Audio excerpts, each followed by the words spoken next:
Right. So கெப்பாசிட்டரோட lecture 2ல நம்ம இருக்கோம். Dielectric slab by dielectric derivation present 12th பசங்க இந்த டயலெக்ட்ரிக் டெரிவேஷன் உங்களுக்கு நாளைக்கு நான் உங்களுக்கு தனியாக போட்டு காட்டுறேன். இப்போ உங்க அண்ணா அக்காவோட இருக்கிறதுனால டயலெக்ட்ரிக் ஸ்லாப்னா என்ன, அதுக்கான ஃபைனல் ஃபார்முலா சொல்லிட்டு அதை சம் போட்டு காமிச்சிடுறேன். இந்த டெரிவேஷன் உங்களுக்கு நாளைக்கு நான் தனியாக போட்டு காட்டுறேன்.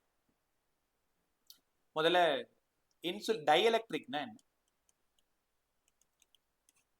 டயலெக்ட்ரிக்னா ஒண்ணுமே இல்லை by, it is insulating material.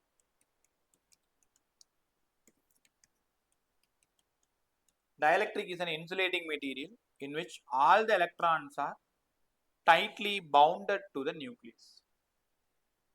எல்லா எலக்ட்ரானும் டைட்லி பவுண்ட் ஆகிருக்கும். ரைட்டா? பை இந்த தியரி பேசிக் கான்செப்ட் இது எல்லாம் நாளைக்கு உங்களுக்கு நான் தனியாக சொல்லித்தரேன். இப்போ டைரக்டா டயலெக்ட்ரிக் ஸ்லாப்னா என்னெல்லாம் நடக்கும் அதெல்லாம் அழகா சொல்லிடுறேன். பை இது ஒரு பிளேட், பேரலல் பிளேட் கெப்பாசிட்டர். ஒருவேளை இதுல ஏர் மட்டும்தான் ஃபில் ஆகி இருக்கு, அப்போ capacitance epsilon naught A by D. சரிங்க சார். ஒருவேளை fully medium filled C dash epsilon A by D. Fully ஃபில்டுனா எப்சிலான், இது ஏர் ஃபில்டுனா எப்சிலான் நாட். இப்பதான் சொல்லி கொடுத்தேன் C dash equal to epsilon R times of C. Fully fill பண்ணா capacitance அதிகமாகும். பை எல்லாரும் ஒரு சூப்பரான விஷயத்தை கத்துக்கிறீங்களா? ரெண்டு பிளேட்டுக்கு நடுவில் டயலெக்ட்ரிக் ஸ்லாபை பிளேஸ் பண்ணா என்ன சார் நடக்கும்? பாயிண்ட் 1 எலக்ட்ரிக் ஃபீல்டு டிக்ரீஸ் ஆகும், டிக்ரீசஸ்.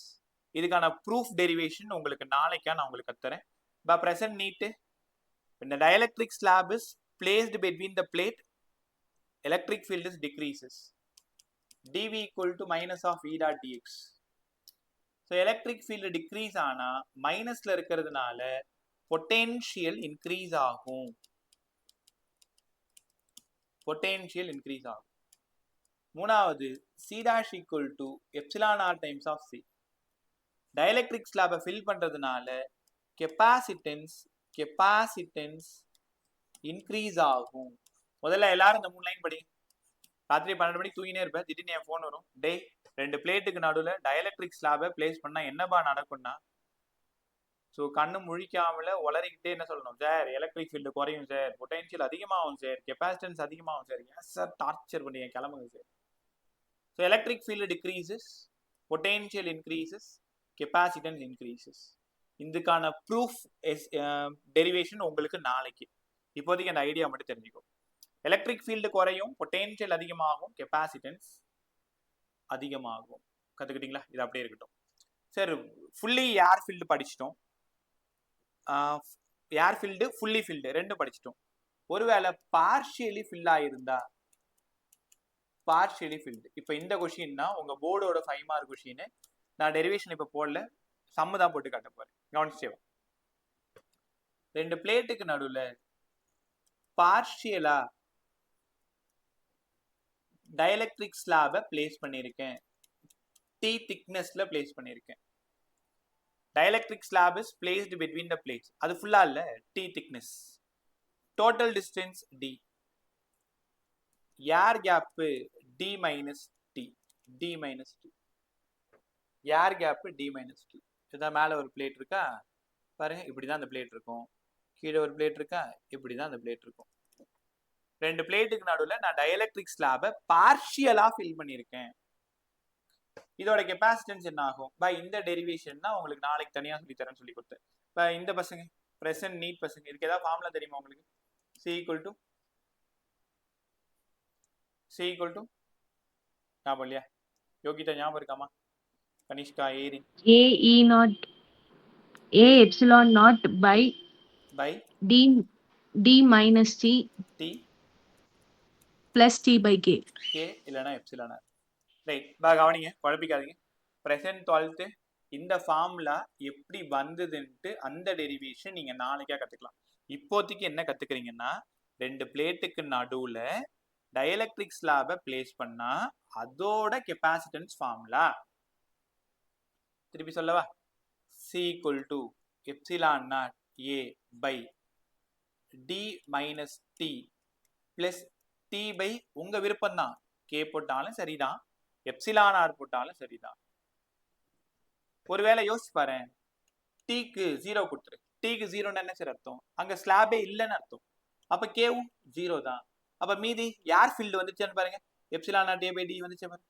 அப்ப என்ன தெரியுமா, சும்மா அப்படி போற போக்குல படிச்சுட்டு போயிடலாம். வெறும் யார் மட்டும் இருந்தா epsilon naught A by D, அதுல லேசா பார்ஷியலா ஒரு டயலக்ட்ரிக் இருந்தா அதோட கான்ஸ்டன்ட் கே உள்ள வரும், டி உள்ள வரும். அதுக்கு தகுந்த ஒரு ஃபார்முலா ரீஅரேஞ்ச் ஆயிடும். இது டெரிவேஷன்ல அந்த ஃபார்முலா வந்துடும். ஃபைனலா ஒரே ரெண்டு ஃபார்முலா எழுதிடும். Epsilon naught A by D minus T plus T by K. எல்லாருமே இந்த ஃபார்முலா நல்லா படிச்சுக்கோங்க. C equal to epsilon naught A by D minus T plus T by K இல்லனா epsilon R. சூப்பரா. இப்ப அடுத்தது இதுல எப்படி சார் சம் போடுறது? அவ்வளவுதான். பகல் சும்மா ரஃப் நோட் வைங்க.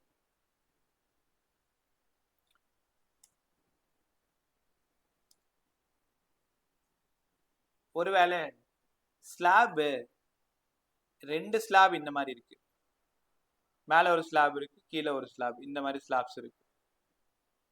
இதோட திக்னஸ் T1, இதோட திக்னஸ் T2, இதோட கான்ஸ்டன்ட் K1, இதோட கான்ஸ்டன்ட் K2, இந்த டிஸ்டன்ஸ் D. இதுக்கு ஃபார்முலா எப்படி சார் ரீஅரேஞ்ச் பண்றது?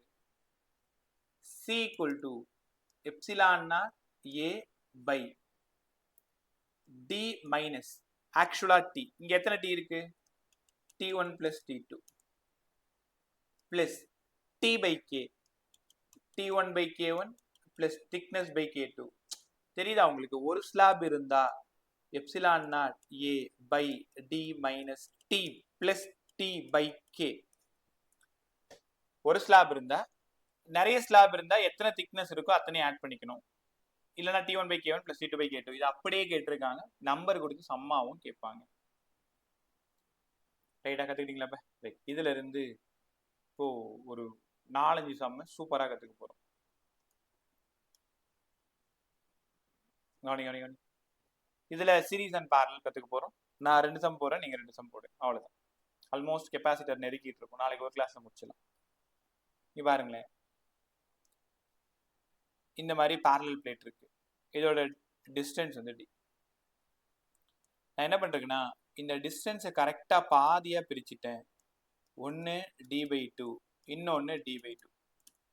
பாதியா பிரிச்ச பிறகு ஒன்னுத்துல ஒரு டயலக்ட்ரிக் கான்ஸ்டன்ட் வச்சுக்கிட்டேன், K1, ஏதோ ஒரு மெட்டீரியல், வேற ஒரு இன்சுலேட்டர். இன்னொன்னுத்துல வேற ஒண்ணு K2. இது ரெண்டு முதல்ல என்ன combination? Area of the plate A தான். First capacitor C1, second capacitor C2. பை இதுக்கு அப்புறம் தான் உங்களுக்கு பெரிய வேலையே இருக்கு. நான் நாளைக்கு சொல்லித்தரேன்னு சொன்னோடனே 2 பேர் அவுட். பரவாயில்ல, இருக்கிற நீங்க எப்படி கத்துக்கணும்னு யோசிங்க. அவ்வளவு இம்பார்ட்டன்ட் இந்த சம். இந்த சம்மெல்லாம் நாளைக்கு கத்துற போறது இல்லை சார், நான் டெரிவேஷன் மட்டும் தான் நாளைக்கு கத்துற போறேன்னு சொன்னேன். முதல்ல சரி, இப்படி இருந்தா இது சீரிஸ் காம்பினேஷன் எங்களுக்கு நல்லா தெரியும். இது என்ன சார் வித்தியாசமா இருக்கு, இது என்ன காம்பவுண்ட் எங்களுக்கு தெரியலையே. அப்ப நல்லா கத்துக்கோங்க, டிஸ்டன்ஸ் மட்டும் செப்பரேட் ஆகியிருந்தா,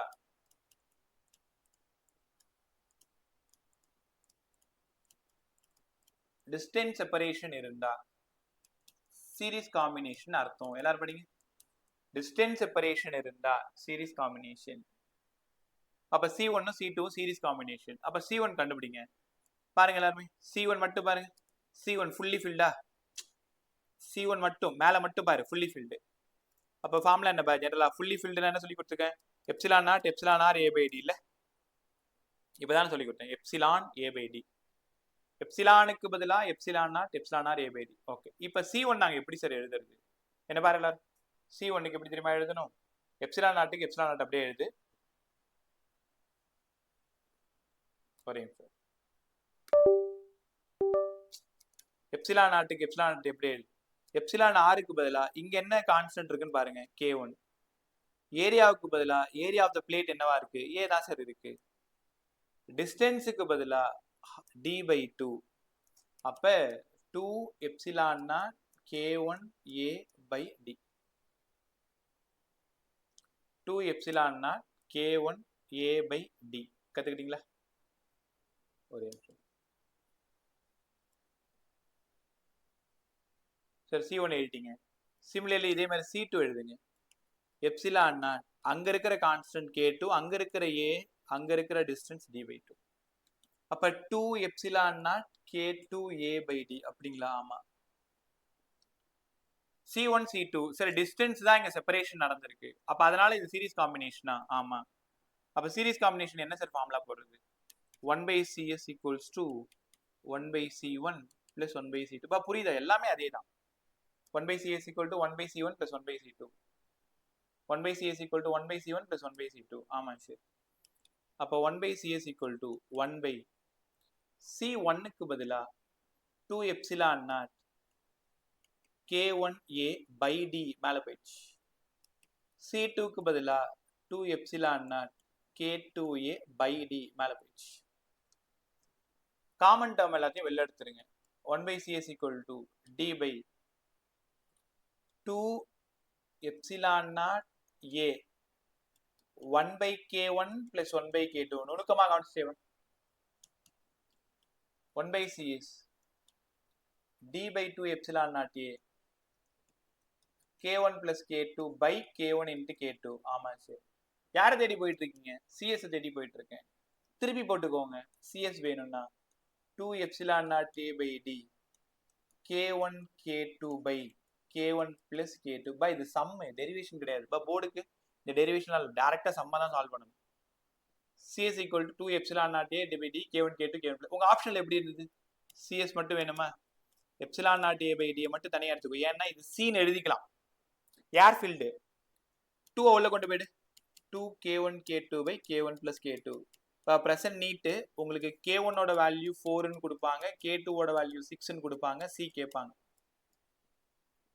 இதை சீன் வச்சுக்கணும். அப்போ 2 into 4 into 6 by 4 plus 6 into C. இது ஏன்னா ஏர் ஃபீல்டு C. எல்லாரும் சூப்பராக கற்றுக்கிட்டீங்களா?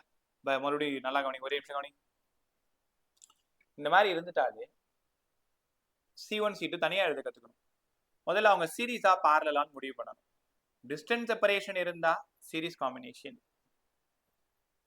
முடிவு பண்ணிட்டீங்க. அப்ப C1 எழுதுங்க. எப்சிலான் நாட் K1 அங்க A என்னவா இருக்கு? ஏவா தான் இருக்கு. D என்னவா இருக்கு? பாதியா இருக்கு. சிமிலர்லி C2 எழுதுங்க. C1 C2 என்ன காம்பினேஷன்? Series combinations. சால்வ் பண்ண ஆன்சர். அப்போ ரெண்டு டயலெக்ட்ரிக் ஸ்லாப் டிஸ்டன்ஸ் செப்பரேட் ஆயிருந்தா ஃபைனல் ஃபார்முலா என்னப்பா? 2K1 K2 by K1 plus K2 into C. அதாவது இது சீன் ஞாபகம் வச்சுக்கோ. பெரும்பாலும் இது ADலாம் கொடுத்து சம் கேட்க மாட்டாங்க. CS equal to C 2K1 K2 by K1 plus K2 நம்பரோட சம்ம நான் இப்பயே காட்டுறேன். K1 ஓட வேல்யூ கொடுத்துருவாங்க, K2 ஓட வேல்யூ கொடுத்துருவாங்க. ரைட்டா?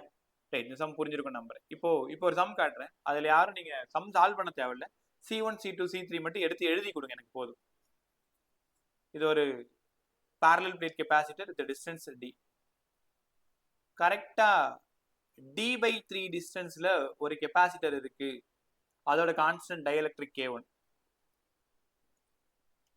K2ல ஒரு D/3 இருக்கு. K3ல ஒரு D/3 இருக்கு. பை யாராவது C1 மட்டும் சொல்லுங்க. C formula epsilon not KA by D. இது இங்க தகுந்த மாதிரி சொல்லுங்க. டக்குன்னு சொல்லுங்க. வாயத்தர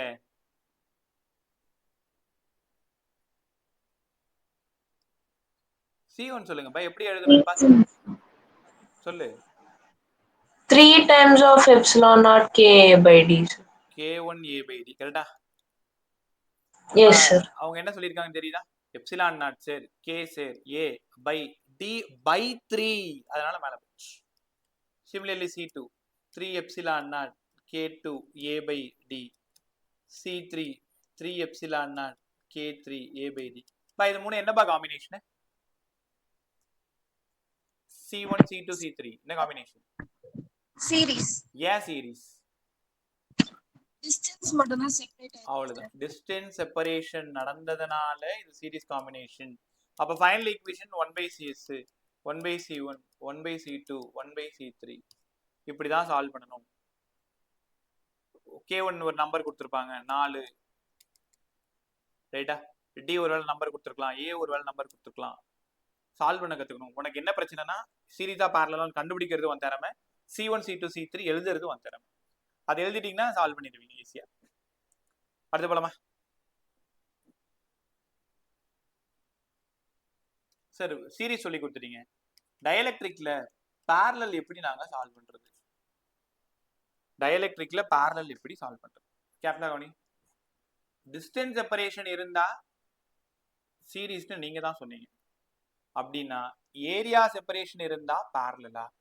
இங்க பாருங்க,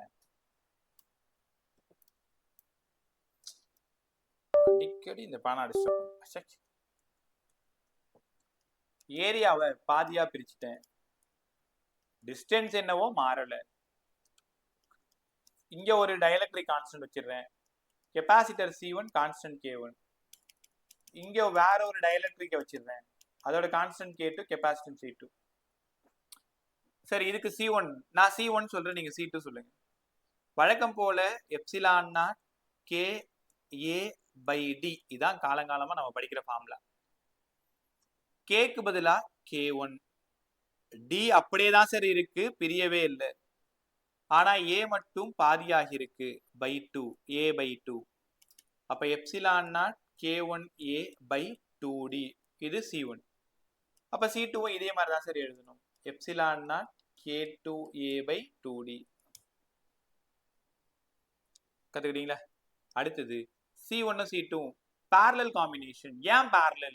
ஏரியா செப்பரேஷன் இருந்தா parallel.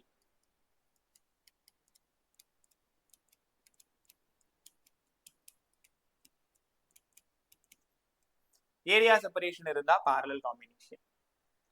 parallel காம்பினேஷனோட CP formula C1 plus C2 எங்களுக்கு நல்லா தெரியும் சார். C1க்கு பதிலா epsilon not K1A by 2D எழுதணும், C2க்கு பதிலா epsilon not K2A by 2D எழுதணும்.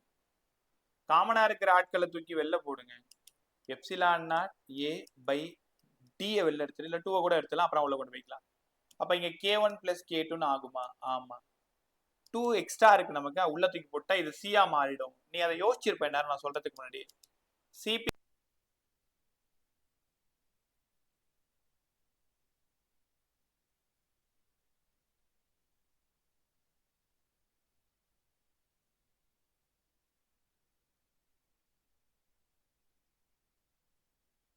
சார் நீங்க மியூட்ல இருக்கீங்க சார்.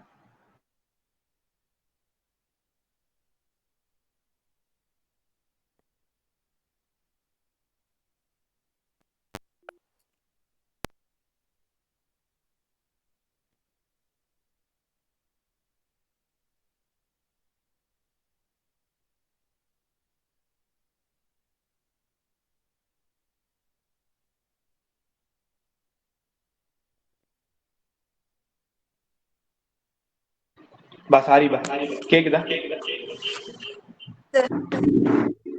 அது ரிசீவர் ஃபுல்லா ஆஃப் ஆகிடுச்சு, ஒரே நிமிஷம்.